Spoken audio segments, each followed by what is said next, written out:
Hello दोस्तों, कैसे हो आप? सर हम अच्छे हैं सर, आप कैसे हैं? मैं भी बहुत बढ़िया हूँ। और मुझे बताइए, क्या पिछला लेक्चर आपको शानदार जानदार तरीके से समझ में आया या नहीं आया? सर बहुत अच्छे समझ में आ गया, बहुत ही मजा आया पढ़ने में।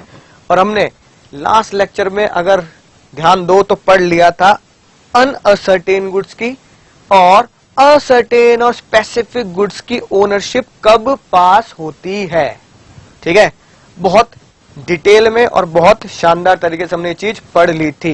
और सेक्शन 25 को भी हमने बहुत बढ़िया तरीके से कवर कर लिया था, राइट ऑफ डिस्पोजल। ठीक है, समझ आ गई ना बात? अब बिना समय गवाए, है ना, बिना समय गवाए अगला बहुत ही मजेदार टॉपिक शुरू करते हैं जो जनरल लाइफ से बहुत रिलेट करता है। सेल्स ऑफ गुड एक्ट तो वैसे भी जनरल लाइफ से पूरा रिलेट है, राइट। उतना ही मजा आता है जितना कॉन्सेप्ट पढ़ने में मजा आया था, राइट। अब देखो, ये जिस स्क्रीन पे मैं आपको पढ़ा रहा हूं, ठीक है ना, ये मेरी नहीं है, राइट। अब मुझे लगा यार स्क्रीन बहुत बढ़िया है, एक दिन रात को आऊंगा ऐसे ही, ठीक है ना, और चोरी से निकाल लूंगा, ठीक है, चोरी चोरी चुपके और चुपचाप अपने घर चुरा के ले जाऊंगा या फिर चुपचाप किसी को सेल कर दूंगा। अब ये बताओ, क्या ओपनली, ठीक है, ओपनली क्या मैं कोई चीज चुरा कर या जिसकी ओनरशिप में है उससे बिना पूछे क्या मैं सामान किसी और को बेच सकता हूं?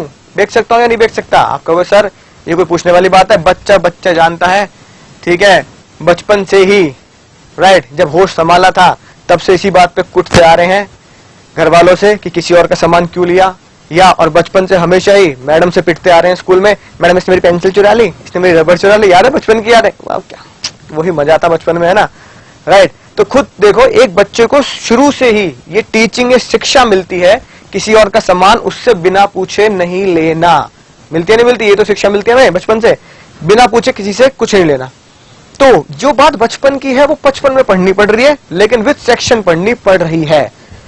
सेल्स ऑफ गुड एक्ट भी, कानून भी यही बोलता है, बिना पूछे आप किसी को सामान नहीं बेच सकते। यानी कि अगर इंग्लिश में बोलूं तो पहले ध्यान समझना, नो वन, है ना, literally no one can transfer what he does not himself possess. ठीक है ना, राइट। रिश्ता वही, सोच नहीं, जो हिंदी में बताया है वही यहां पे बस लौकिक भाषा में लिखा है। No one can give what he does not himself possess. कोई भी बंदा वो चीज गिव, है ना, गिव मतलब कहने का तात्पर्य है सेल।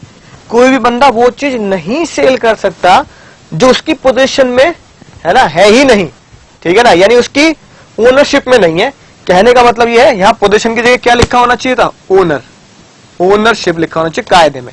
अगर मैं लॉ बनाता तो मैं ये वर्ड लिखता, लेकिन भैया जज साहब ने, है ना, यही मजे लिए कानून पढ़ने का, यही मजा है कि सीधी बात, नो बकवास तो करते नहीं, घुमा फिरा के, है ना, घुमा फिरा के बोलेंगे बात, राइट। तो अगर मैं आपको बताऊं तो मीनिंग ये हुआ, no one can sell what he does not himself have ownership. कोई बंदा वो चीज नहीं बेच सकता जिसके पास उसकी ओनरशिप अगर नहीं है। ठीक है, अगर मेरे पास स्क्रीन की ओनरशिप नहीं है, मेरे पास किसी मोबाइल की ओनरशिप नहीं है, तो मैं उसको किसी और को सेल नहीं कर सकता।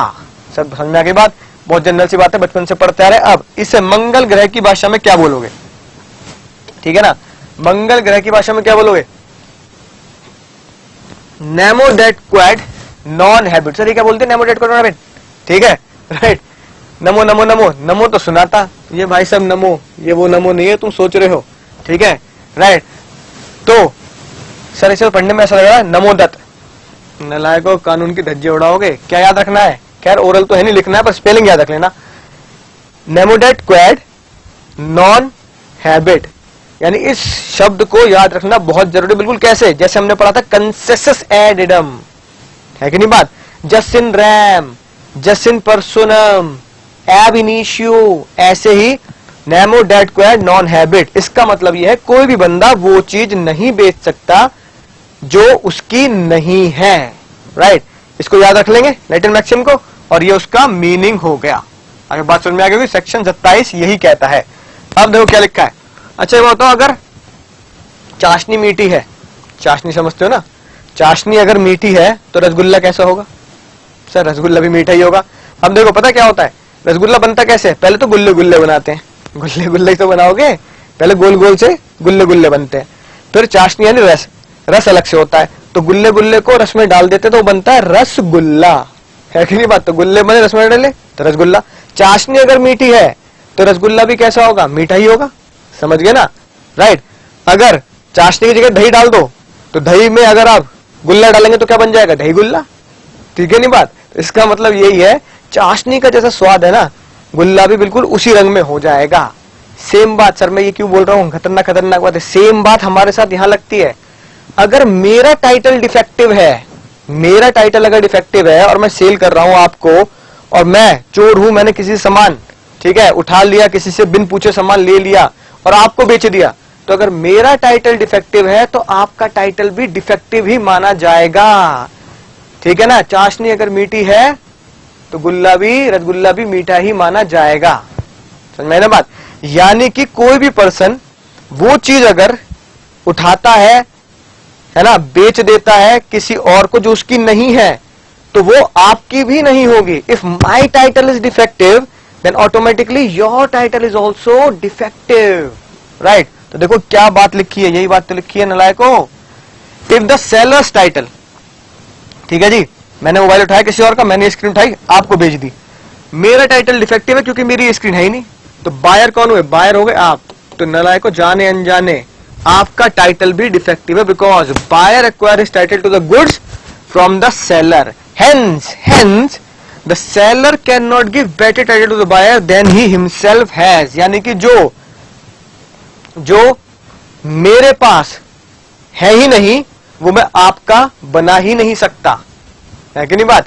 यानी जो सामान की ओनरशिप मेरे पास ही नहीं है तो मैं आपको बेचकर वो ओनरशिप आपके पास ट्रांसफर कर ही नहीं सकता। यानी जैसे हमने इसको किस वर्ड से लिखा, जो ग्रीन पेन से लिखा है, seller can not give better title, यानी सेलर जो है उसका टाइटल जैसा भी है वो अपने से ज्यादा बेहतर टाइटल हम सामने वाले को दे ही नहीं सकता, ठीक है, समझ में आई ना बात? अगर पीतल है, ठीक है, तो पीतल मैं आपको बेच दूं तो मैं आपको सोना नहीं ट्रांसफर कर सकता, वो पीतल ही माना जाएगा, ये दुनिया पीतल दी, ठीक है, वही गाना गाते हुए जज साहब ये कह रहे हैं। सेलर का टाइटल डिफेक्टिव तो बायर का टाइटल डिफेक्टिव, सेलर का टाइटल ओके है तो बायर का ऑटोमेटिकली ओके है, ठीक है। तो इसका मतलब if the seller can not give better title to buyer than himself has, वो खुद से बेहतर टाइटल सामने वाले को दे ही नहीं सकता। यानी कि अगर वो चोर है तो सामने वाले को वो चोर ही बनाया जाएगा, समझ में आ गई ना बात? सर समझ गए? देखो ये एग्जांपल लिखा है, if A sell some stolen goods to B, ठीक है, ए ने क्या किया, चोरी का सामान बी को बेच दिया, राइट।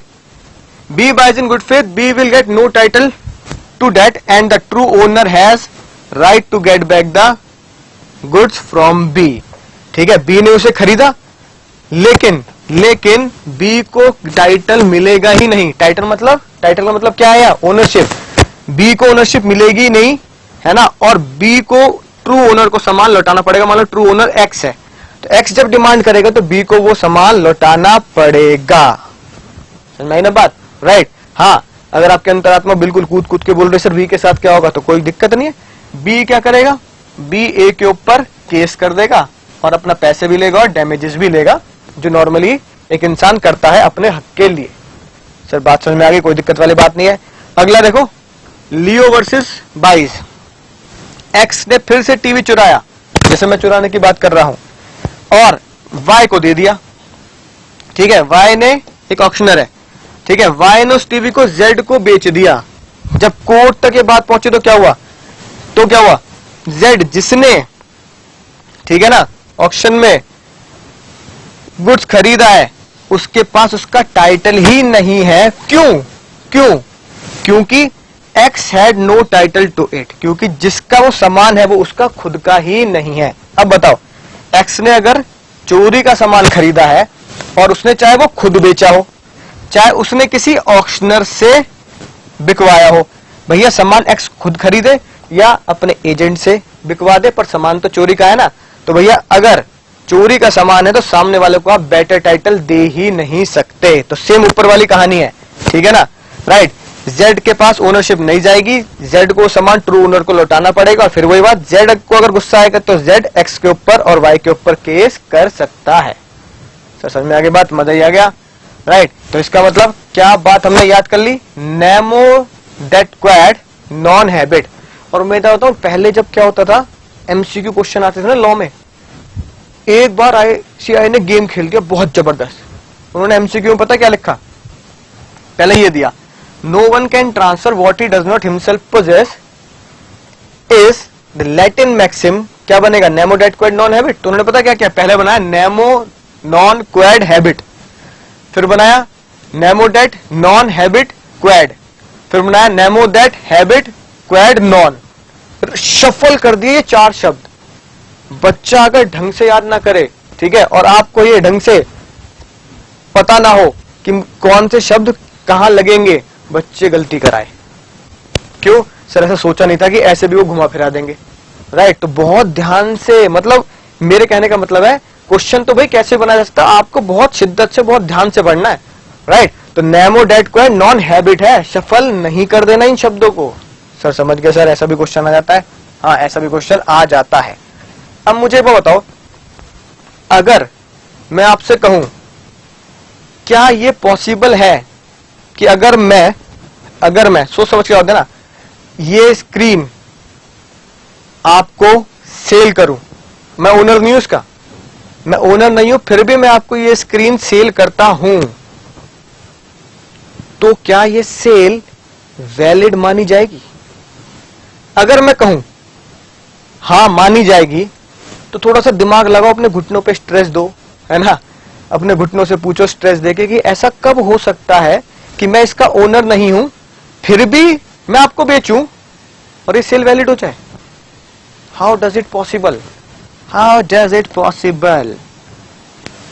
सोचो नलायको, अगला टॉपिक हमें यही पढ़ना है, exception to the above rule, यानी कि जो आपकी स्क्रीन पर है, sale by non owner is valid. यही तो पूछा मैंने आपसे, मैं इस स्क्रीन का ओनर नहीं हूं, लेकिन फिर भी अगर मैं इसे सेल करूंगा तो ये क्या माना जाए, वैलिड माना जाए। ऐसा कब हो सकता है, बहुत इंपॉर्टेंट है, ध्यान से सुनना सेक्शन 27 को, कब ये वैलिड माना जाएगा।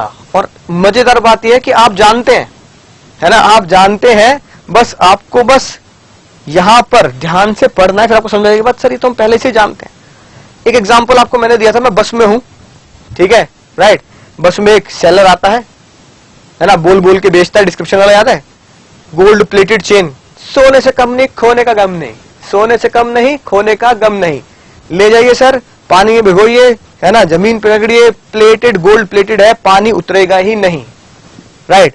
आप उससे पूछते भाई ये तुम ही बनाते हो, कह रहा सर मैं तो सेल्समैन हूं, राइट। ऐसे ही मैं बस में गया, एक ट्रेन में गया, पेन लेके आ गया एक बंदा, 10 रुपया 10 रुपया 10 रुपया, कंपनी का प्रचार आपका फायदा, कंपनी का प्रचार आपका फायदा, 10 रुपया 10 रुपया 10 रुपया, ठीक है, 10 रुपए में 5 पेन, फिर वो और दे देगा और निकाल देगा, 10 रुपए में 10 पेन, राइट। फिर मैं पूछ रहा हूँ भैया कंपनी कौन सी है, लग्जर, भैया तू लग्जर के मालिक हो क्या? सर कैसी बात कर रहे हो, लग्जर के मालिक, सर इतनी बड़ी कंपनी है, तो लग्जर के मालिक खुद ट्रेन में बेचेगा क्या, बस में बेचेगा? सर मालिक तो बैठे हो कहीं शीशे के बढ़िया से ऑफिस में, ठीक है सर, मैं तो सेल्समैन हूं, यानी कि मैं तो उसका एजेंट हूं। यानी कि अगर कोई एजेंट, है ना, अपनी कंपनी का सामान आपको बेचता है और वो खुद कहता है सर मैं इस कंपनी का एजेंट हूं, मुझे तो बस सामान बेचने पर कमीशन मिलता है, तो बताओ मैंने ये पैकेट खरीद लिया, 10 रुपए 10 रुपए 10 रुपए, है ना, मैंने पैकेट खरीद लिया, राइट। क्या इस पैकेट की ओनरशिप जो मुझे दी गई कि सर ये आज के बाद आपका है, घर ले जाना, कोई टेंशन वाली बात नहीं है, क्या मैं इसका ट्रू ओनर बनूंगा नहीं बनूंगा, मैं इसका मालिकाना अधिकार रखूंगा नहीं, सोच समझ के जवाब देना। अभी हमने क्या पढ़ा, जो ओनर नहीं है वो बेच नहीं सकता, जो बस में मुझे ये बेच रहा है वो उसका ओनर नहीं है, नहीं है ना, लेकिन फिर भी अगर वो मुझे बेच रहा है तो क्या मैं इसकी ओनरशिप, है ना, अपनी मान लूं कि कोई टेंशन नहीं है?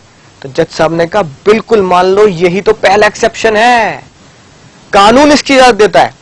बस में बेचने वाला वो सेलर, सेल्समैन इसका ओनर नहीं है, फिर भी उसकी सेल करी हुई सामान को मुझे वैलिड सेल ही माना जाएगा और मुझे इसकी ट्रू ओनरशिप ट्रांसफर मानी जाएगी अगर वो क्या है, मर्केंटाइल एजेंट है।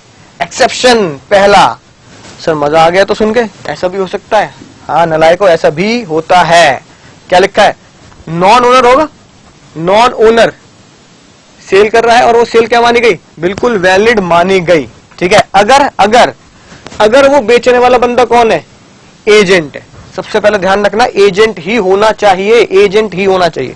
ठीक है, देखो क्या लिखा है, a sale by mercantile agent of the goods for the document of title goods would be pass a good title, यानी कि वैलिड टाइटल मेरे पास पास होगा। बायर कौन हो गया, मैं।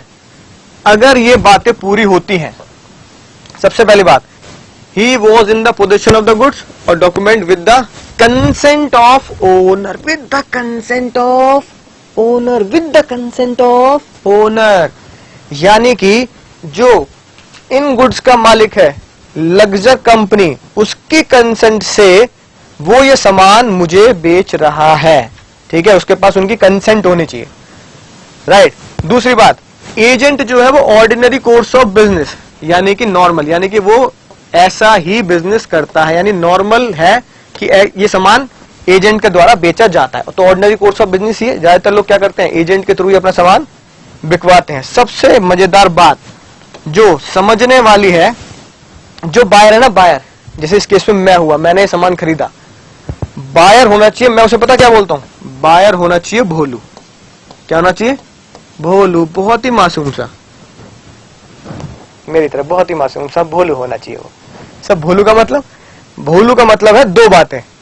सबसे पहली बात, ठीक है, जब वो सामान खरीदे, राइट, तो वो सामान गुड फेथ में खरीदे। गुड फेथ में मतलब कि वो ये सोचकर खरीदे कि जो सामने वाला पर्सन है उसके पास उसकी परमिशन है बेचने की और वो ऑर्डिनरी कोर्स में ही बिजनेस कर रहा है। ठीक है ना। और दूसरी खतरनाक बात, उसको ये पता ही नहीं है, प्लस एक तो भोलू होना चाहिए, यानी गुड फेथ में, ये भरोसे पर कि सामने वाला ईमानदार है। हम तो ये मान के खरीदते हैं ना सामान।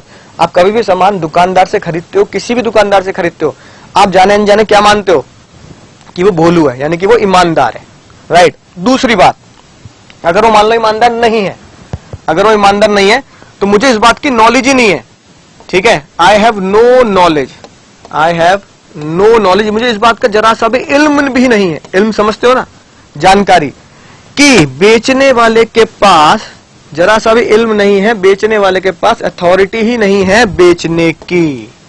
यानी दो बातें मुझे प्रूफ करनी पड़ेंगी कोर्ट में जज साहब के सामने। पहली बात तो जज साहब से मैं बोलूंगा, सर मैं भोलू हूं, मैंने तो सामान गुड फेथ में खरीदा है। गुड फेथ यानी बहुत अच्छे भरोसे पे खरीदा है कि सामने वाला बेईमान नहीं है और वो एक सभ्य इंसान है, सिविल लॉ पढ़ रहे हैं, सभ्य इंसान है। दूसरा, वो बेईमान हो भी और वो चोर भी हो, तो भैया मुझे इस बात की कोई नॉलेज नहीं है। मुझे दूर दूर तक है ना, ये इल्म ही नहीं था, जानकारी ही नहीं थी, अंदाजा भी नहीं था कि बेचने वाला क्या है, चोर है, या वो उसका ओनर नहीं है, या उसके पास अथॉरिटी ही नहीं है बेचने की। बस मुझे यही है ना बात बोलनी है जज के सामने। जैसे याद है मैंने कहा था बच्चे के बारे में कि बच्चे को क्या बोलना है जज के सामने, सर बच्चे की जान लोगे क्या, याद आ गया ना, बच्चे की जान लोगे क्या। जैसे बच्चे को ये पावर है, कोर्ट में जाके वो क्या बोलेगा, सर मैं बच्चा हूं, बच्चे की जान लोगे क्या।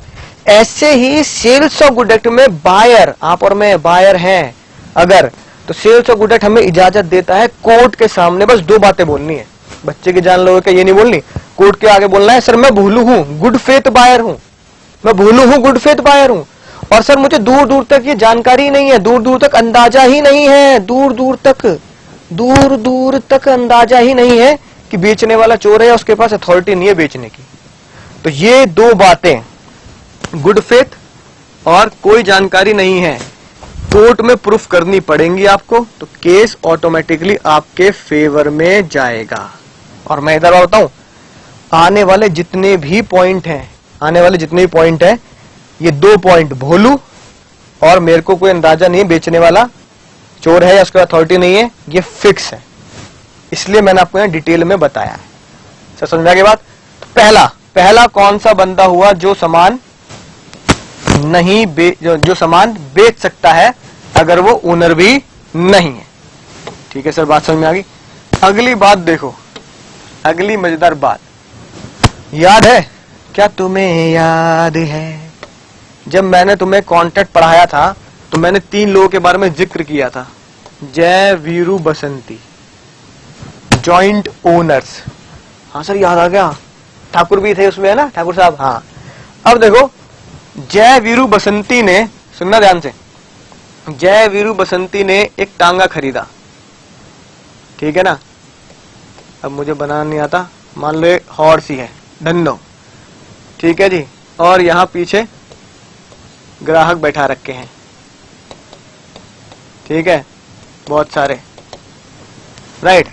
अब मजेदार बात ये थी कि जय, वीरू, बसंती ने इस टांगे को जब खरीदा तो उन्होंने जॉइंटली खरीदा, यानी इस बार वो क्या बन गए? जॉइंट प्रोमिसर की जगह जॉइंट ओनर बन गए। क्या बन गए? जॉइंट ओनर, ठीक है ना? समझ गए?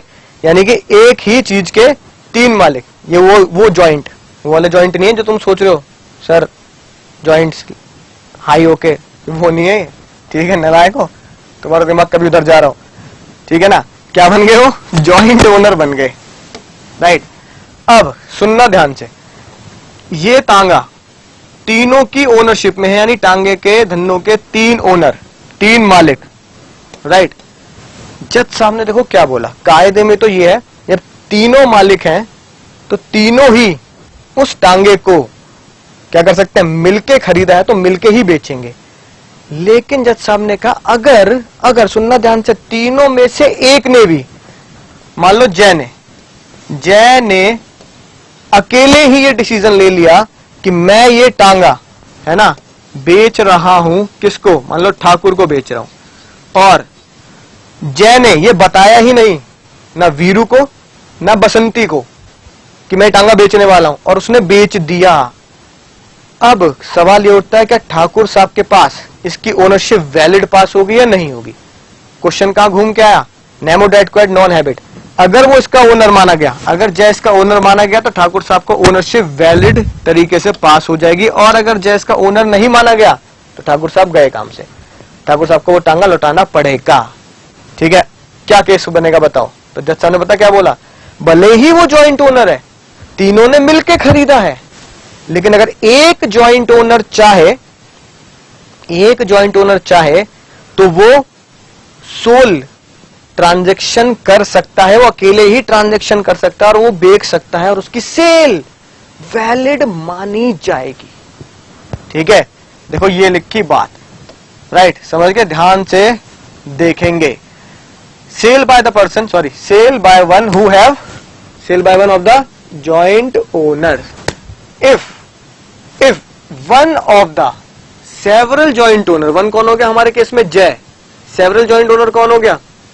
जय, वीरू, बसंती। अगर जय, वीरू, बसंती में से जय ने, ठीक है ना, हैज द सोल पोजीशन, उसके पास उस टांगे को इस्तेमाल करने की पोजीशन है। सबसे मजेदार बात, with the permission, right, with the permission of other, यानी कि जय, वीरू, बसंती में से वीरू और बसंती ने जय को ये परमिशन दे रखी है, भाई तू इस्तेमाल कर ले टांगे को, तू ही चला, है कि नहीं बात? कोई दिक्कत नहीं, एक ही टांगा है, दिन में एक ही बंदा तो चलाएगा, तो तेरे को हमने पोजीशन दे दी कि तू ही चला टांगा, कोई दिक्कत नहीं है। अगर उसके पास परमिशन है अदर को ओनर्स की कि भैया मैं इस टांगे का इस्तेमाल करूंगा, तो जय जब बेचेगा तो property in goods may be transfer to any person who buy them from such joint owner, owners नहीं, ओनर, ठीक है, इन गुड फेथ, यानी कि वो कौन बाय कर रहा है हमारे केस में? ठाकुर। और जो मैंने कहा तुम्हें अभी समझाया, अब दोबारा समझाने की जरूरत ही नहीं है कि ठाकुर साहब को कोर्ट में क्या प्रूफ करना है? ठाकुर साहब है भोलू। कौन है? भोलू। गुड फेथ में खरीदा है, ठाकुर साहब है भोलू। और दूसरा, ठाकुर साहब साथ में ये भी प्रूफ कर देंगे ही हैज नो नोटिस, यानी उनको इस बात की जानकारी, इल्म मतलब जानकारी ही नहीं है कि जय के पास बेचने की अथॉरिटी नहीं है। तो ठाकुर साहब ने तो 2 बातें प्रूफ कर दी। ठाकुर साहब कह रहे हैं सर मैं तो हूं भोलू और मुझे इस बारे में कोई इल्म नहीं है। अब बार बार ये पूछना इल्म का मतलब क्या होता है? इल्म का मतलब जानकारी। कि जय उसको बेच ही नहीं सकता, राइट। तो अगर ये वाली बात पूरी होती है तो जय का बेचा हुआ टांगा ठाकुर साहब को वैलिड सेल माना जाएगा एंड ठाकुर साहब हैज गुड टाइटल ऑन टांगा एंड धन्नो, राइट। समझ में आ गई बात? सर समझ गए? सेक्शन 29 आप कवर कर चुके हैं, राइट। सर मजा आ रहा है ये तो पढ़ने में भी, ठीक है ना। अब मुझे ये बताओ अगली बात, राइट। देखो क्या लिखा है, sale by one who has already sold the goods but continue in position. क्या ये बात समझ में आ रही है आपको? क्या लिखा है? Sale by one who has already sold the goods, ठीक है। सेल बाय वन, एक बंदा वो सेल कर चुका है जो पहले से ही उसे बेच चुका है, उसके बाद भी बेच रहा है। सर ऐसा तो हो ही नहीं सकता। ऐसा हो सकता है नालायक, ऐसा हो सकता है, ठीक है ना। अब देखो कैसे हो सकता है ऐसा। अब भैया मैं एक दुकान पे गया, मैंने ये खरीदी, राइट, सिलाई मशीन। मैंने कहा सिलाई मशीन खरीदेंगे, कौन अब टेलर के पास जाएगा, घर पे ही कपड़े सिला करेंगे। मैं ऑफिस जाते टाइम पर, ठीक है, या लंच ब्रेक पर मैं एक शॉप पे गया और मैंने उसको बुक कर लिया, यानी मैंने सिलाई मशीन को बुक कर दिया, पेमेंट भी कर दी, राइट। पेमेंट भी हो गई, बिल भी बन गया, राइट। समझ आ गया ना बात? गुड्स क्या थे? डिलीवरेबल स्टेट में थे। इसकी ओनरशिप कब पास हो जाती है? उसकी ओनरशिप कब पास हो जाती है? जैसे कॉन्ट्रैक्ट होता है। तो भैया डिलीवरेबल स्टेट में था, ठीक है ना, बिल भी बन चुका है, तो इसकी ओनरशिप मेरे पास आ गई। पर मैंने दुकानदार को पता क्या बोला? मैंने दुकानदार को बोला भैया शाम को जाऊंगा ना ऑफिस से घर, तो शाम को घर जाते हुए मैं ये सिलाई मशीन अपने, है ना, कार में रख लूंगा, आप इसको अपने पास संभाल के रखना, 8-9 बजे तो शॉप खुलती है, मैं वो 6-7 बजे आके ले जाऊंगा। समझ ना बात? अब देखो ये जो देख रहे हो, ये बहुत ही खुरापाती दिमाग का सेलर, इसने देखा कि भाई ठीक है शाम को आएंगे, कोई दिक्कत वाली बात नहीं है। इनके पास एक ग्राहक आया, राइट, इनके पास एक ग्राहक आया, उसके पास ये सिलाई मशीन रखी थी, तो ग्राहक ने बोला भाई ये मशीन मुझे बहुत बढ़िया लग रही है कि नहीं बात? बटन से स्टार्ट होती है, मजा आ जाता है, बहुत बढ़िया लग रही है, बहुत बढ़िया। अब सुनना ध्यान से, उसने पूछा कितने की है? सेलर ने बोला सर क्या करोगे देखकर, है ना, क्या बस, है ना, आप कुछ और चीज देख लो। उसने ये बोला बिक चुकी है। उसने कहा आप कुछ और चीज देखो ना। उसने कहा पैसे बता, पैसे कितने की है? इसने मजे मजे में बोल दिया भैया ये है 1 लाख रुपए की, ठीक है। मान लो मैंने इसे खरीदा था 5,000 में, 10,000 में, उसने बोला 1 लाख रुपए की है।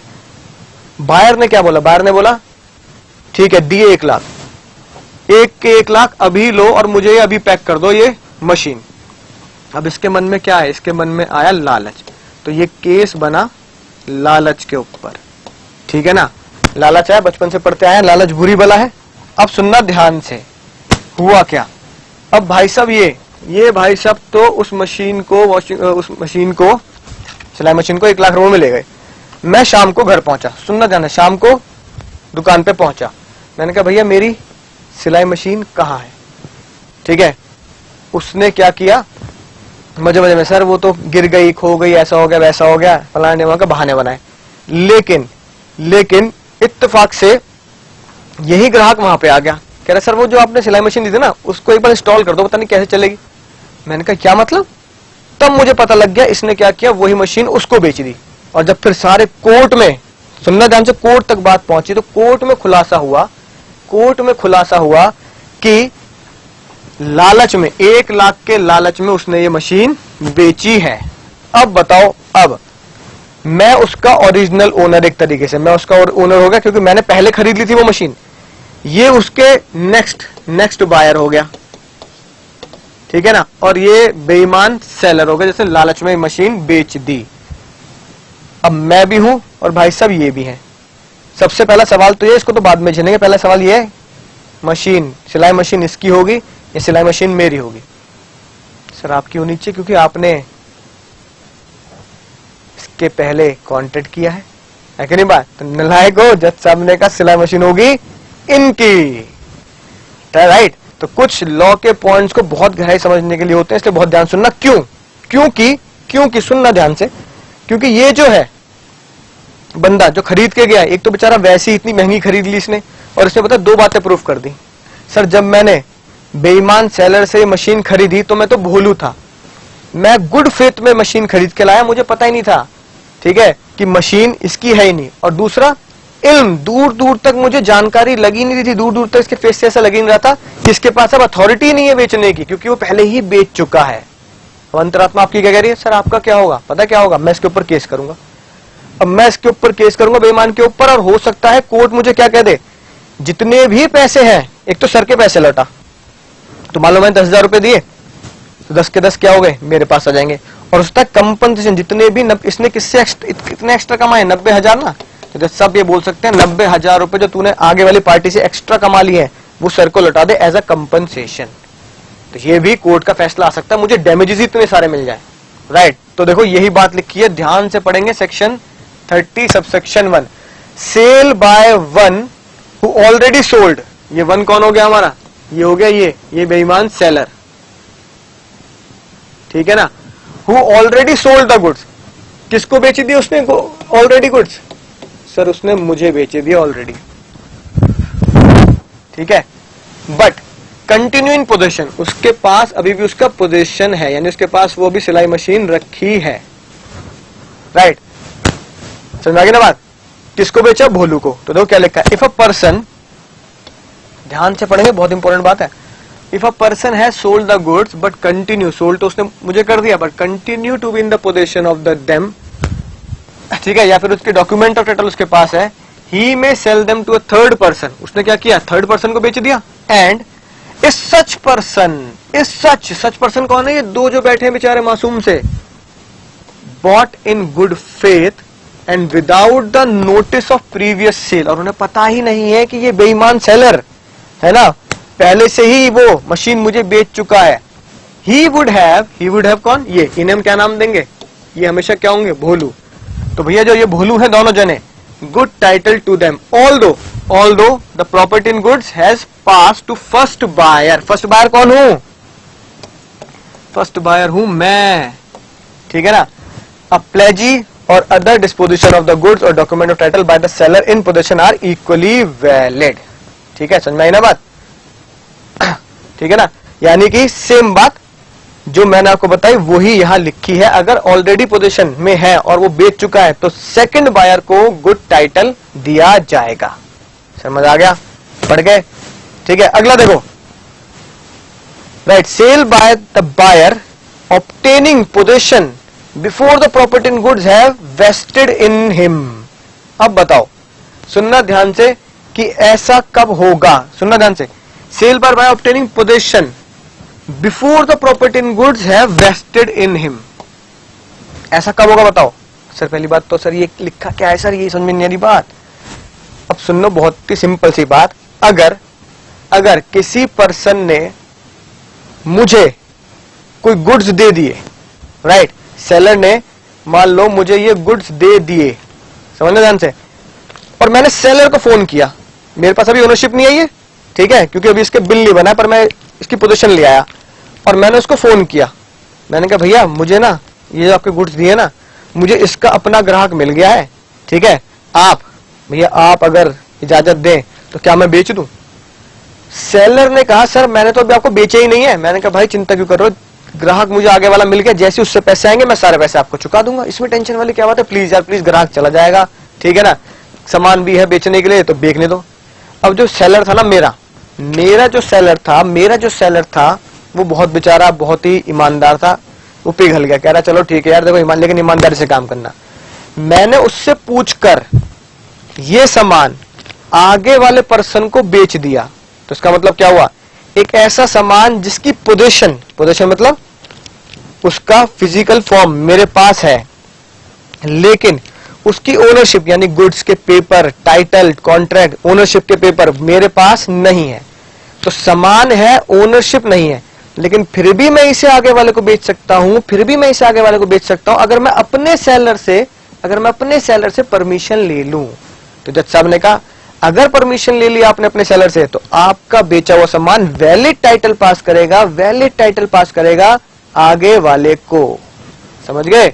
राइट। तो बस इसी बात को कानूनी भाषा में समझना है। राइट। अब टाइटल देखो, सेल बाय बायर। बायर कौन हुआ?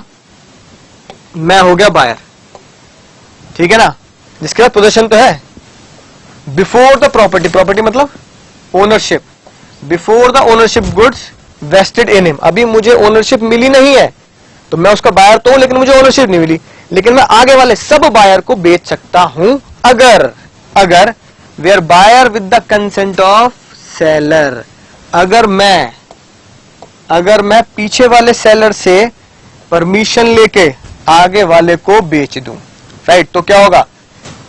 Before the property in pass it to him, he may sell, pledge और डिस्पोज। बेच सकता है। प्लेज मतलब क्या कहते हैं? गिरवी रखना, गिरवी भी रख सकता है। राइट। अदरवाइज डिस्पोज मतलब किसी और तरीके से भी आगे, है ना, किसी को गिरवी रख दिया, किसी को बेचने की बात कह दो, या किसी को ट्रांसफर करने की बात कह दो, या किसी को ऐसे यूज करने के लिए दे दिया, भाई मेरा सामान है तू घर ले जा, यूज कर ले, कोई दिक्कत नहीं है। भाई जब मैंने पीछे वाले अपने सेलर से पूछ ली बात, भैया हेलो भैया प्लीज यार बेच दूं आगे, है ना, गिरवी रख दूं आगे, किसी को दे दूं यूज करने के लिए, प्लीज यार प्लीज, तो वो मुझे क्या कह रहा है? परमिशन दे रहा है। हाँ यार दे दो, कोई दिक्कत नहीं है, मैंने परमिशन दे दी, दे दो, पैसे देना मेरे बाद में टाइम पर। राइट। तो जज साहब कह रहे दिक्कत क्या है? फिर मैं ओनर हूं नहीं, तब भी नॉन ओनर होते हुए मेरी सेल वैलिड होगी। और हम क्या पढ़ रहे हैं? हम यही तो पढ़ रहे हैं, sale by non owner, sale still valid, ownership transfer की जाएगी।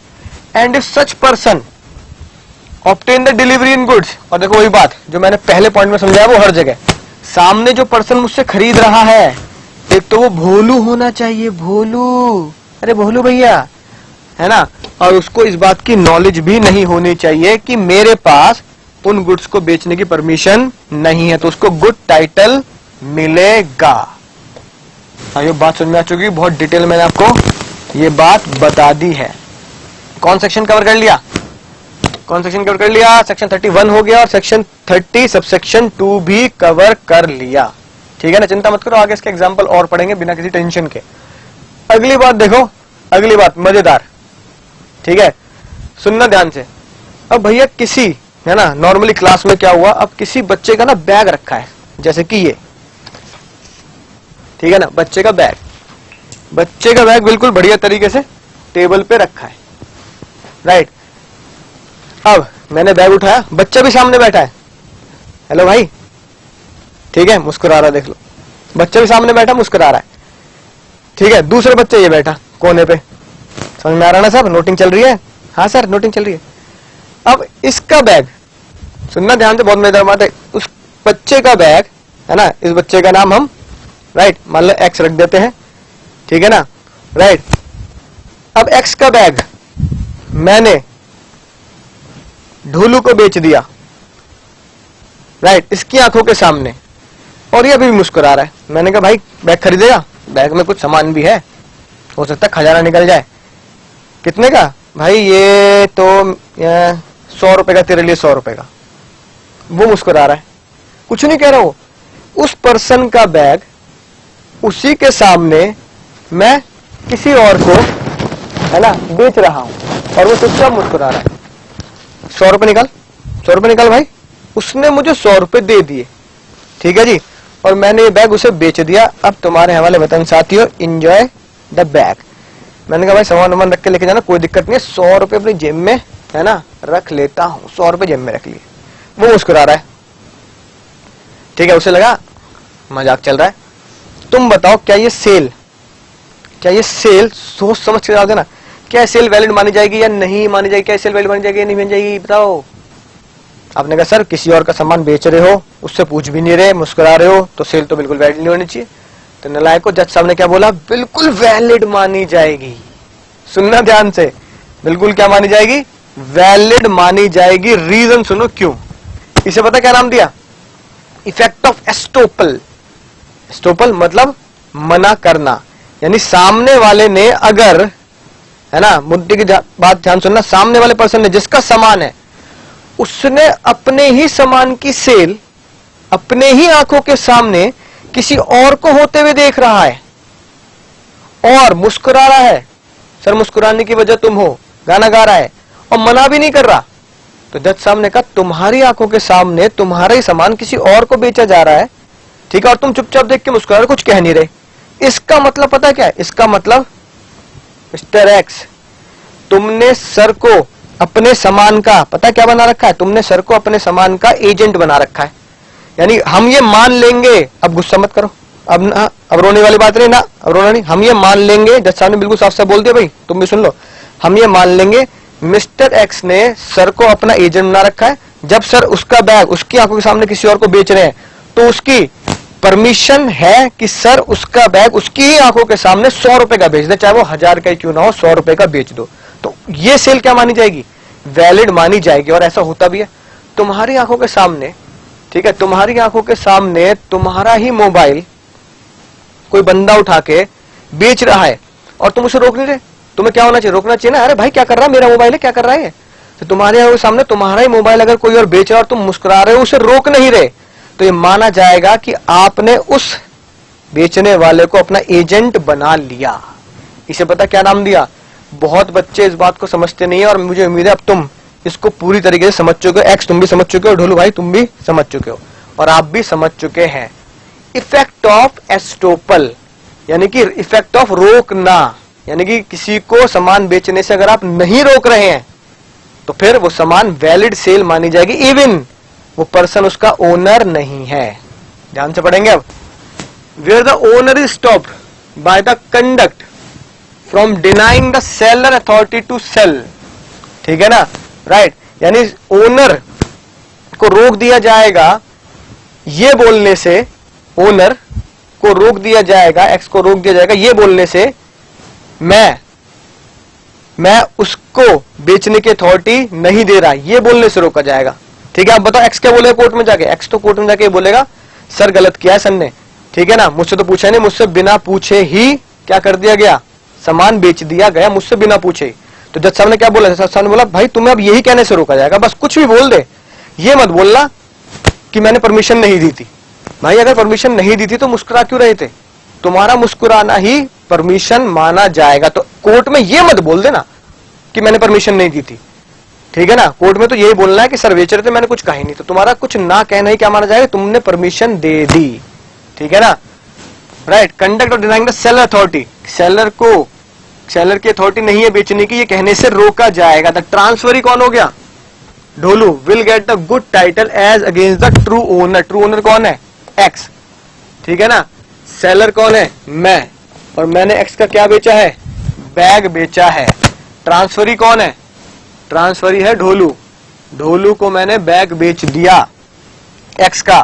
तो एक्स को ये कहने से रोका जाएगा कि सर की, अंकुर सर की अथॉरिटी नहीं थी बेचने की। तो एक्स को ये कहने से रोका जाएगा अंकुर सर की अथॉरिटी नहीं थी। एक्स को ये कहने से रोका जाएगा कि अंकुर सर की अथॉरिटी नहीं थी, क्योंकि मुझे उसने एक्चुअल में रोका ही नहीं। अब देखो आगे क्या लिखा है, ध्यान से देखना। Before the title can be made, यानी कि गुड टाइटल ढोलू को देने से पहले सिर्फ एक ही चीज देखेंगे, एक ही चीज देखी जाएगी, ट्रू ओनर मिस्टर एक्स, ठीक है ना। उसने क्या किया है? उसने हेल्ड आउट, यानी कि कुछ करने से, कि भाई सिर्फ मुस्कुरा रहा है, मुझे क्या बना दिया है? सेलर बना दिया है, राइट। यानी कि मान लो इस वर्ड को चलो फिलहाल, है ना, हटाते हैं ताकि आप सीधी सीधी बात पढ़ सको। True owner had held out the other person, other person मेरा नाम लिखना क्योंकि मैंने ही तो वो सामान बैग बेचा है। ट्रू ओनर यानी X has held out the Ankur sir, right, जिन्हें ओनर की तरह ट्रीट किया जा रहा है, as a person authorize to sell. बस यही देखा जाएगा कि सामने वाले पर्सन ने मुझे क्या बना दिया? ढोलू को सामान बेचने के लिए क्या बना दिया? ऑथराइज पर्सन बना दिया। कैसे बना दिया? By conduct. कंडक्ट मतलब कुछ करके, या फिर कंडक्ट मतलब कुछ ना करके, यानी कि उसने क्या नहीं किया, उसने मुझे रोका ही नहीं, तभी तो लिखा है बाय द कंडक्ट। इस पॉइंट को थोड़ा सा रुककर, समझकर, थोड़ा सा स्ट्रेस देकर, है ना, ध्यान लगाकर नोट करेंगे और समझेंगे, क्योंकि ये बहुत सारे बच्चों को दिक्कत करता है, क्योंकि लैंग्वेज में लिखा है एस्टोपल और फिर उसका पढ़ा रहे हैं रिवर्स। स्टॉपल मतलब रोकना, और पढ़ा क्या रहे हैं कि सामने वाले ने अगर मुझे रोका ही नहीं है तो ये वैलिड सेल मानी जाएगी। राइट, समझ में आई ना बात। तो चलो इसका ही एग्जांपल पहले मैं आपको दिखा देता हूं, आगे की बात फिर पढ़ लेंगे। आगे तो सिंपल छोटे से ही पॉइंट है। देखो क्या लिखा है, केस लॉ अभी दोबारा पढ़ेंगे। इफेक्ट ऑफ एस्टोपल केस देखो, ठीक है। जेठालाल को तुम जानते हो, नट्टू काका को भी जानते हो। Nattu Kaka, right, said to Bholu a buyer in presence of Jethalal, ठीक है। जेठालाल क्या करते हैं, अपनी दुकान पे टीवी बेचते हैं, समझ में ना बात, वॉशिंग मशीन बेचते हैं, राइट, देखा होगा ना वॉशिंग मशीन, अरे सर इतनी बढ़िया, हाँ खुलती भी है, राइट। तो सुनना ध्यान से, नट्टू काका उनके क्या है, नट्टू काका उनके सेल्समैन है, भोलू उनकी दुकान पे आया बायर। उन्होंने जेठालाल के सामने क्या किया, राइट, अपनी वॉशिंग मशीन, या हॉर्स की जगह क्या लिख लो, वॉशिंग मशीन लिख लेते, क्योंकि उसका एग्जांपल दे रहा हूं। जेठालाल रिमेन साइलेंट, जेठालाल बस चुपचाप अपनी आंखों से देख रहे हैं बस बिकते हुए मशीन को या हॉर्स को। भोलू ने उस मशीन को खरीद लिया, किससे, नट्टू काका से। किन की आंखों के सामने, जेठालाल की आंखों के सामने भोलू ने वो नट्टू काका से सामान खरीद लिया। Here the buyer will get the good title even though seller, seller कौन हो गए, नट्टू काका, सेलर जो सिर्फ सेल्समैन है, had no title to the good, यानी कि उनके पास इस मशीन का कोई टाइटल नहीं है, क्योंकि वो तो नौकर है उस दुकान के। तब भी वो सेल वैलिड मानी जाएगी, क्योंकि वो किसकी आंखों के सामने बेची गई है, जेठालाल की। मैंने भी तो यही किया, मैंने कहा एक्स की आंखों के सामने उसका सामान ही तो बेचा है किसी और को, तो सेल वैलिड मानी गई, ठीक है ना, right. In this case Jethalal by his own conduct prevented from denying the Nattu Kaka's authority to sell. Jethalal को प्रिवेंट मतलब एस्टॉप, ठीक है ना, एस्टॉप किया जाएगा, right. Jethalal by his own conduct is prevented from denying Nattu काका अथॉरिटी टू सेल। तो बाद में जेठालाल ये नहीं बोल सकता कि नट्टू काका की अथॉरिटी है ही नहीं सामान को बेचने की, क्योंकि वो सामान जेठालाल की आंखों के सामने बेचा गया है। आई होप बात समझ में आ चुकी होगी। अब विद एग्जाम्पल ये बात आप समझ चुके हैं। आखिरी पड़ाव पर आते हैं, ठीक है ना, फिर केस लॉ पढ़ेंगे और ये टॉपिक समाप्त होता है। सेल बाय अनपेड सेलर, ये आने वाला टॉपिक है डिटेल में, है ना। आपको ये बात तब बहुत अच्छे समझ में आ जाएगी। फिलहाल बस एक बात ध्यान रखो, राइट। अनपेड सेलर कौन है, जिससे सामान का पैसा नहीं मिला, जिसे सामान का पैसा नहीं मिला, ठीक है जी, कोई टेंशन वाली बात नहीं। यार एक बात बताओ, मैंने भाई मान लो, चलो इसकी बात करते हैं, मैंने ये सामान, ठीक है, आपको बेच दिया, ठीक है ना, मैं सेलर हूं, मैंने सामान आपको बेच दिया, राइट। इसका पर्ची मैंने आपको बना दी, लेकिन मैंने एक शर्त रखी, मैं इस वॉशिंग मशीन को आपके घर पे भेज दूंगा बिल्कुल बढ़िया तरीके से, लेकिन पेमेंट आनी चाहिए पूरी। आपने मुझे 50% पेमेंट कर दी, ठीक है ना, 50% पेमेंट कर दी, 50 रह रही है, थोड़ा है, थोड़े की जरूरत है। अब आपने मुझे बकाया सामान की पेमेंट नहीं करी, अब बकाया पेमेंट 50% नहीं करी, तो क्या मैं तुम्हें दे दूं ये गुड्स? साहब ने कहा बिल्कुल मत देना, राइट। इसका मतलब क्या है, मैं कौन हुआ, मैं हुआ सेलर, जिसको सामान के पैसे नहीं मिले, जिसको सामान के पैसे नहीं मिले, तो मैं क्या कहलाया गया, अनपेड सेलर। क्या कहलाया गया, अनपेड सेलर। एक ऐसा सेलर जिसको सामान के पैसे अभी अनपेड हैं, नहीं मिले, उसके पास ये राइट है, उसके पास ये राइट है कि अगर उससे पैसे नहीं मिलते रीजनेबल टाइम तक, तो वो ये सामान किसी और को बेच सकता है, चाहे उसने इसके ओनरशिप या इसके पेपर आपके नाम पे क्यों ना कर दियो, ठीक है ना। समझिए बात, तो इसे बोलते हैं sale by unpaid seller. Last topic हमारे इस चैप्टर का यही है, बिल्कुल डिटेल में अनपेड सेलर के साथ होगा क्या। Where unpaid seller who has exercise his right of lien और right of stoppage in transit. फिलहाल यहाँ पे डॉलर बना दो, ठीक है ना। आने वाले लेक्चर में हम इसको बहुत डिटेल में पढ़ने वाले हैं, तब आपको पता लग जाएगा ये लिखा क्या। फिलहाल अभी पेंडिंग करते हैं। बस एक बात ध्यान रखो, buyer acquire the good title to the goods as against the original buyer. तो जब मैं इसको बेचूंगा किसी और को, क्योंकि आपने पैसे नहीं दिए हैं, तो मैं इसको भोलू को बेच दूंगा, तो भोलू को गुड टाइटल मिलेगा क्योंकि आपने मुझे इसके पैसे नहीं दिए, तो मैं इसको वैलिड सेल कर सकता हूं किसी और को। ठीक है, राइट। तो ओरिजिनल बायर कौन हुए? ओरिजिनल बायर हुए आप, जिसको मैंने ये वॉशिंग मशीन बेची। ठीक है ना। बायर कौन हुआ? बायर हुआ भोलू, जिसको मैंने तब बेची जब आपने मुझे पैसे नहीं दिए, तो उसको भोलू को गुड टाइटल दिया जाएगा। और आखिरी बात तो मैं आपको बहुत पहले ही समझा चुका हूं और बहुत शिद्दत से बता चुका हूं, अगर याद आए तो। कुछ दिनों पहले कॉन्ट्रैक्ट एक्ट के अंदर मैंने आपको एक वीडियो दिखाई थी, शिवाजी द बॉस, याद आ गया? इनसॉल्वेंट हो गए थे शिवाजी, और वहां पर एक वकील साहब ने ये बोला था, सर आपकी रोलेक्स की घड़ी भी प्रॉपर्टी में आती है, वो भी देनी पड़ेगी। एक्सक्यूज मी सर, आपका मकान, आपकी प्रॉपर्टीज, आपके सारे खेत सब मिलाकर भी आपके कर्ज की रकम पूरी नहीं होती, इसलिए वैल्यूएशन होने तक आप एक भी चीज इस मकान के बाहर नहीं ले जा सकते। सॉरी सर, आपकी रोलेक्स घड़ी भी हमारी लिस्ट में शामिल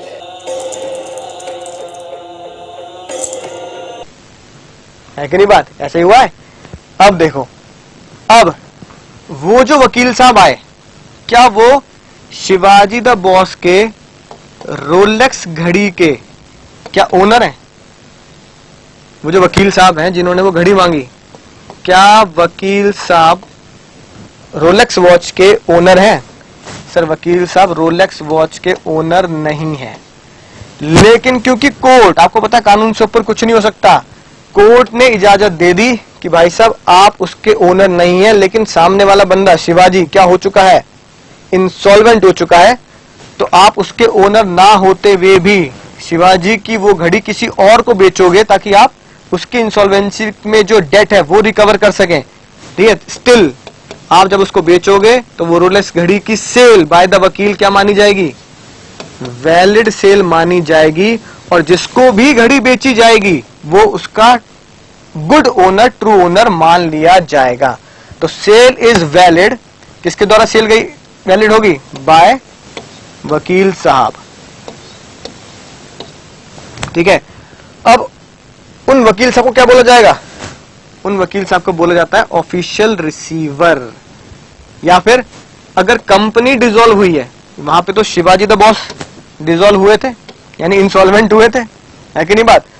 तो जब एक पर्सन इंसॉल्वेंट होता है तो उसे क्या माना गया? Official receiver. अगर कोई कंपनी इंसॉल्वेंट हो जाती है तो उसका जो हिसाब किताब करा जाता है वो करा जाता है लिक्विडेटर, तो वकील साहब को बोलते हैं लिक्विडेटर।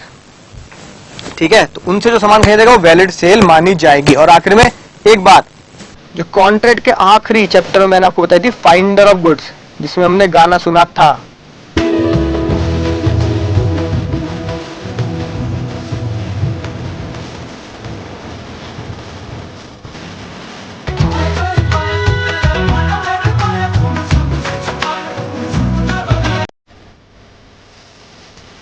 पाया मैंने पाया तुझे अपना बनाया, तो याद आ गया ना?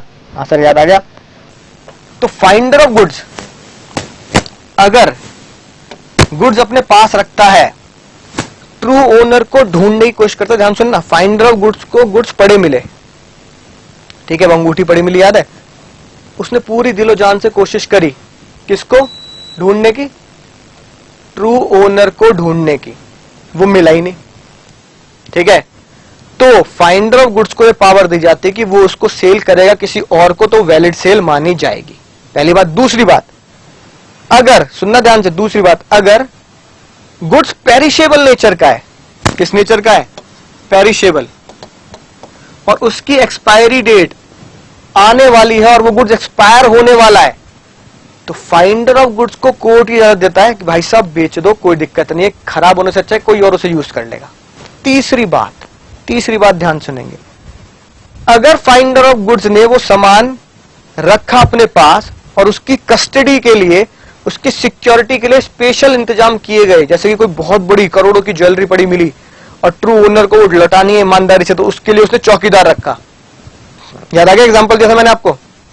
तो फाइंडर ऑफ गुड्स को यह पावर दी जाती है कानून के द्वारा कि वो उन गुड्स को तब तक अपने पास रखे जब तक वो चौकीदार के पैसे और सेफ कस्टडी के पैसे ट्रू ओनर से ना ले ले। अगर ट्रू ओनर ने कहा भैया मैं कोई चौकीदार के पैसे नहीं दूंगा, और तुमने इसके लिए ज्वेलरी के लिए कितनी भी सिक्योरिटी की हो, कितनी हाई लेवल की है ना मशीन खरीद लियो जिसके अंदर आप ये क्या करेंगे संभाल के रखेंगे, मैं उनके कभी पैसे नहीं दूंगा। तब फाइंडर ऑफ गुड्स को पावर दी जाती है कि फाइंडर ऑफ गुड्स क्या करेगा, उन गुड्स को बेच सकता है इवन दो जिसको सामान पाया है वो उसका ओनर नहीं है, फिर भी बेच सकता है। समझ में आ गई ना बात? और जिसको बेचेगा उसको वैलिड टाइटल मिलेगा अंडर द सर्कमस्टेंसेस, और सर्कमस्टेंसेस मैंने तुम्हें तीनों बता दिए हैं, ठीक है ना। तो तीनों सर्कमस्टेंसेस में finder of goods valid title pass कर देगा किसी और पर्सन को। आई होप सारे पॉइंट बहुत मजेदार तरीके से आपको समझ में आ चुके हैं। अब क्विक रिकैप के लिए, जल्दी से रिकैप के लिए क्या करते हैं, इनके केसेस पढ़ लेते हैं। और मेरी एक बात ध्यान से सुनो, बहुत बहुत ध्यान से सुनो मेरी एक बात। जब हम ये पढ़ेंगे नेमोडेट क्वेड नॉन एबेट, तो एक बात ध्यान रखना, जितने केस मैंने आपको ऊपर पढ़ाए हैं, सिर्फ और सिर्फ ओनली एंड ओनली उन्हीं केसेस में नॉन ओनर सामान बेच सकता है। अगर ऊपर वाले केस में कोई पर्सन कवर नहीं होता राइट, तो फिर वो नॉन ओनर अगर है तो फिर वो सामान सामने वाले को नहीं बेच सकता, वैलिड टाइटल नहीं दे सकता। इन शॉर्ट, बहुत ध्यान समझने की बात, ऊपर वाले सभी केसेस में अगर वो पर्सन कवर है तो नॉन ओनर होते हुए भी वैलिड सेल, और अगर ऊपर वाले केसेस में वो कवर नहीं है तो नॉन ओनर अगर बेचेगा तो वैलिड सेल नहीं मानी जाएगी। वो केसेस फिक्स हैं, ठीक है। जट से देखो सेक्शन 27 याद आ गया होगा, ठीक है। P the owner of the car, C लगा देंगे यहाँ। इंस्ट्रक्टेड एजेंट यानी मर्केंटाइल एजेंट, पहले वाला केस कि भैया कार बेच दे मेरी, 50,000 रुपए से कम में मत बेचियो। ए ने कार बेच दी 40,000 में, ठीक है, मिसअप्रेट द मनी। बी क्या निकला, भोलू निकला, तो उससे दो बातें प्रूफ कर दी। मैं तो एक तो भोलू हूं और मुझे कोई इल्म नहीं था, दूर दूर तक जानकारी नहीं थी कि एजेंट बेच ही नहीं सकता, वो गुड फेथ बायर निकला, ठीक है। तो B got the good title of the car, है ना। P can not recover the car from B, P को कार वापस नहीं मिलेगी क्योंकि वो एजेंट के द्वारा है। तो सेक्शन 27 एजेंट था। जॉइंट, ठीक है, समझ गए, ये वो वाले जॉइंट नहीं है, राइट। जॉइंट ओनर, जय वीरू बसंती ही नाम लिया जानबूझकर मैंने, किसके ओनर है, वहां टांगे का एग्जांपल लिया था, टीवी के ओनर है या लैपटॉप के ओनर है। With the consent of Veeru and Basanti, consent ले चुका है जय वीरू और बसंती से, और उसने क्या किया, अपने पास रख रखा है। जय ने टीवी या लैपटॉप बेच दिया ठाकुर को, तो वैलिड सेल मानी जाएगी, Thakur will get the good title. Sir समझ गए बात, बिल्कुल सेम एग्जांपल है, राइट। तो अगला देखो ध्यान से, ये पॉइंट अभी मैंने पेंडिंग कर रखा है, ये बताऊंगा क्योंकि लास्ट के लिए बचा के रखा है।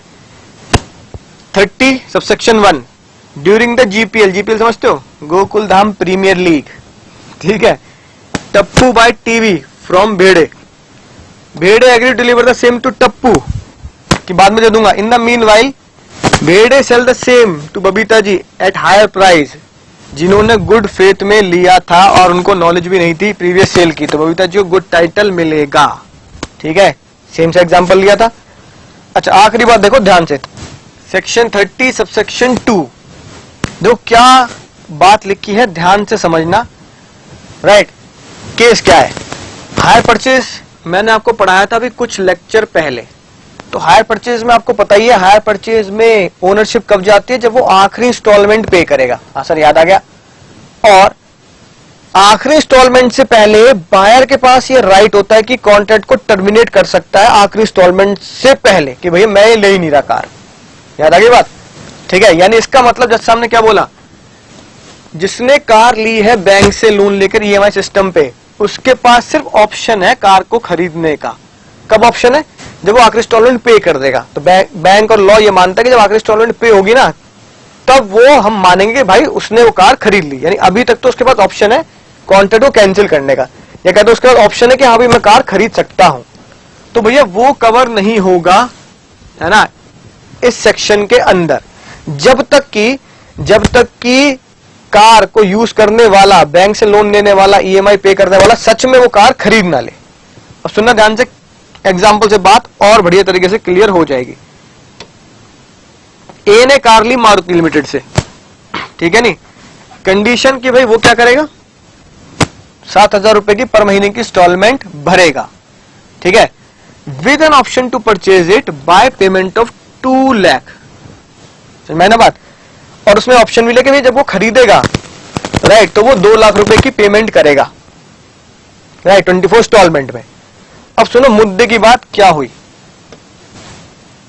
After payment of few installment, यानी कुछ ही इंस्टॉलमेंट दी होगी उसने, ठीक है, 6-7 इंस्टॉलमेंट दी, उसने ये सी को बेच दी कार। अब मारुति लिमिटेड ने वो कार रिकवर कर ली सी से, क्यों? क्योंकि ए ने ना तो वो कार खरीदी, कार तो अभी उसने बाय नहीं करी, उसकी तो बेचारे की इंस्टॉलमेंट चल रही है, ठीक है ना।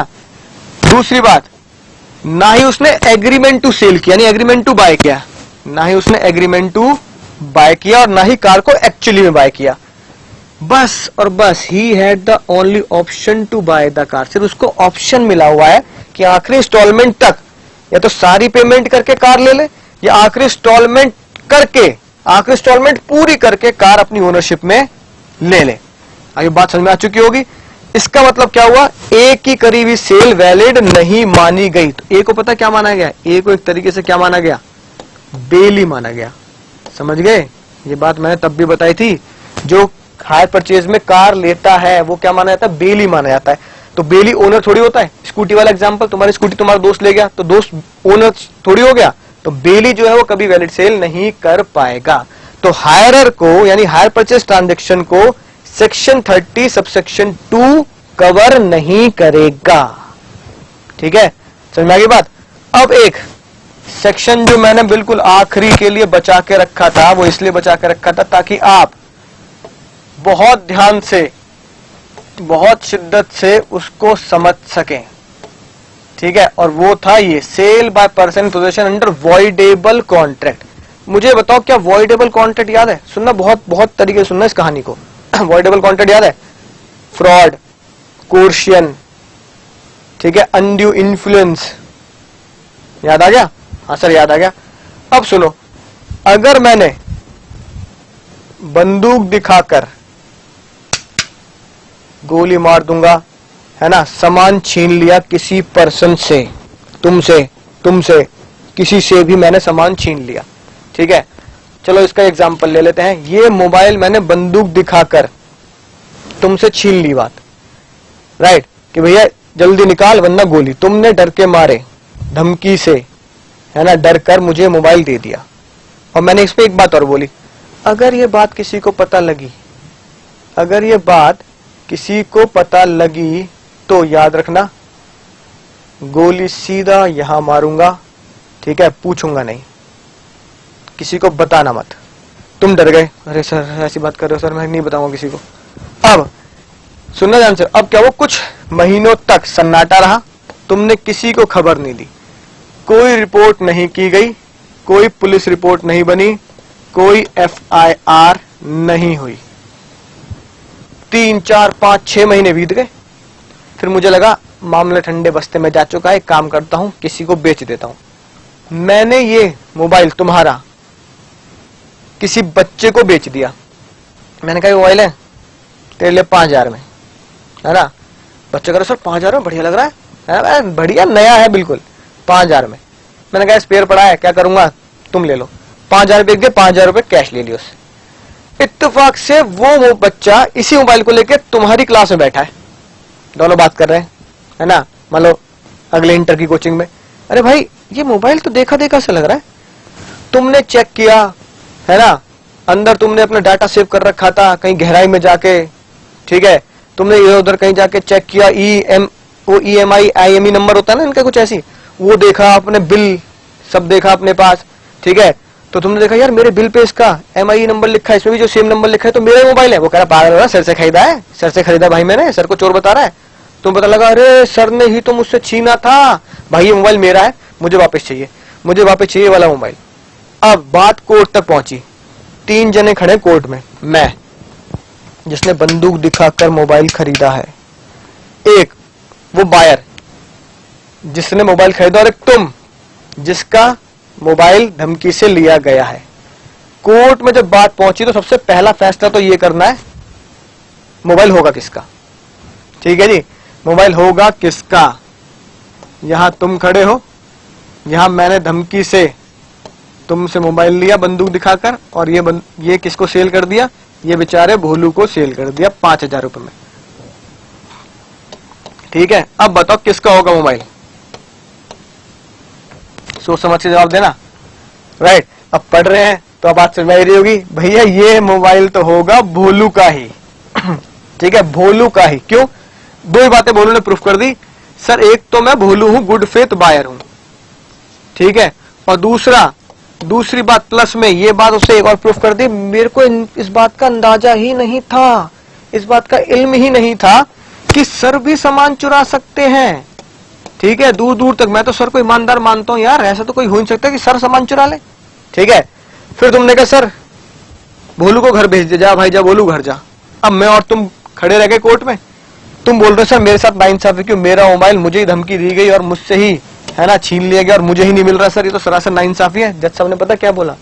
जज साहब ने बोला पहले बता कॉन्ट्रैक्ट क्या है, कॉन्ट्रैक्ट क्या हुआ धमकी देकर, तो तुम्हारा मेरा कॉन्ट्रैक्ट जज साहब ने क्या बनाया? वॉइडेबल। क्या बनाया? वॉइडेबल। कॉन्ट्रैक्ट अगर वॉइडेबल है तो तुम जिसको मैंने बंदूक से धमकी दी कोर्ट क्यों नहीं गए? वॉइडेबल था तो कोर्ट जाके से वॉइड कराते ना, वॉइडेबल था ना तो कोर्ट से वॉइड क्यों नहीं कराया? 6 महीने तक क्या करते? 6 महीने कुंभकर्ण हो क्या? 6 महीने से सोते हो, है कि नहीं बात? तो जज साहब ने कहा तुम्हारी गलती है, तुम धमकी से डर गए, है ना, कोर्ट तुम्हारे साथ है, डरने वाली बात नहीं थी, कॉन्ट्रैक्ट वॉइडेबल था, तुम्हें क्या करना चाहिए था? कॉन्ट्रैक्ट वॉइड कराना चाहिए था। अगर तुमने वॉइड नहीं कराया, कोर्ट में जाने से पहले, पुलिस स्टेशन में एफआईआर कराने से पहले किसी और को सामान बेच दिया गया और कोई और सामान खरीदने वाला भोलू निकला और उसे इस बात की जानकारी नहीं थी कि सर भी चोरी कर सकते हैं, धमकी दे सकते हैं, तो ये सेल भोलू को वैलिड मानी जाएगी। सर मेरा क्या होगा? सर मेरा क्या होगा? तो जज साहब ने कहा कि तुम्हारा बस यही भला कर सकते हैं हम, अंकुर सर तुम्हें क्या देंगे? डैमेजेस देंगे, स्पेशल डैमेजेस देंगे। जो तुम्हें मेंटल टॉर्चर हुआ है, ठीक है ना, उसके डैमेजेस तुम्हें मिलेंगे, चिंता मत करो, डैमेजेस तुम्हें पूरे पैसे दिलवाएंगे, टेंशन मत लेना। लेकिन मोबाइल तुम्हारा नहीं होगा, मोबाइल की सेल तो किसको हो गई? भोलू को हो चुकी है। आई होप बात समझ में आ चुकी होगी बहुत ढंग से। तो देखो यही बात लिखी है, देखना क्या लिखा है, सेक्शन 29। ठीक है जी। अब बायर, बायर कौन? भोलू, जिसको मैंने मोबाइल बेच दिया। हु एक्वायर गुड टाइटल, है ना, would acquire good title to goods, goods क्या? Mobile. Sold to him by seller, seller कौन हो गया? मैं। Who had obtain the position of goods under the contract voidable, voidable मतलब कोर्शियन, बंदूक दिखाकर, या फिर फ्रॉड, अनड्यू इन्फ्लुएंस, ठीक है ना, मिस रिप्रेजेंटेशन, याद आ गया? Provided that contract had not been rescinded. सबसे बड़ी बात, सबसे खतरनाक बात कि कॉन्ट्रैक्ट को कैंसिल नहीं किया गया, वो स्टिल वॉइडेबल है। भोलू यानी कि सॉरी आप अभी तक कोर्ट गए नहीं हो until the time of sale, उस सेल के टाइम तक, जब तक मैंने भोलू को सेल किया ना, उस सेल के टाइम तक आप कोर्ट गए ही नहीं हो, तो वो सेल वैलिड मानी जाएगी। यानी कि आपने अभी तक ना सेक्शन 19 ऑफ कॉन्ट्रैक्ट एक्ट का सहारा लिया, इंडियन कॉन्ट्रैक्ट एक्ट, ना ही आपने अभी तक section 19A of Indian contract act का सहारा लिया, तो फिर ये सेल वैलिड मानी जाएगी, उसके बाद जाने से कुछ फायदा नहीं है। आई होप बात समझ में आ चुकी होगी। तो ये था आपका शानदार जानदार टॉपिक जो बहुत डिटेल में हमने पढ़ लिया है। यही केस आपका ये लिखा है सेक्शन 29 में, ठीक है, राइट। तो कोई घबराने वाली बात नहीं है, मैंने धमकी बताई है, यहां पे क्या किया गया? फ्रॉड है, ठीक है ना। एक्स ने वो रिंग किसको बेच दी? बी को। Before Y cancel the contract, यानी कि अभी तक उसने एफआईआर कराई ही नहीं है या कोर्ट में केस ही नहीं किया है, उससे पहले अगर बेच दिया गया है तो be bought the ring in good faith, क्योंकि बी क्या निकलेगा? भोलू क्या निकलेगा? भोलू और उस बात का इल्म भी नहीं था कि वो बेच नहीं सकता। X defective title, B got the good title, and Y cannot recover the ring from B. Y ring को वापस ले ही नहीं सकता। आई होप बात समझ में आ चुकी होगी बहुत शानदार तरीके से। तो चलिए मैं मिलता हूं आपको एक नए लेक्चर में, कुछ नए सेक्शंस के साथ, कुछ नए शानदार जानदार केसेस के साथ। तब तक बस पढ़ते रहिए, सीखते रहिए, आगे बढ़ते रहिए। तो चलता हूं, क्या करना है दुआओं में याद रखना। I am signing out.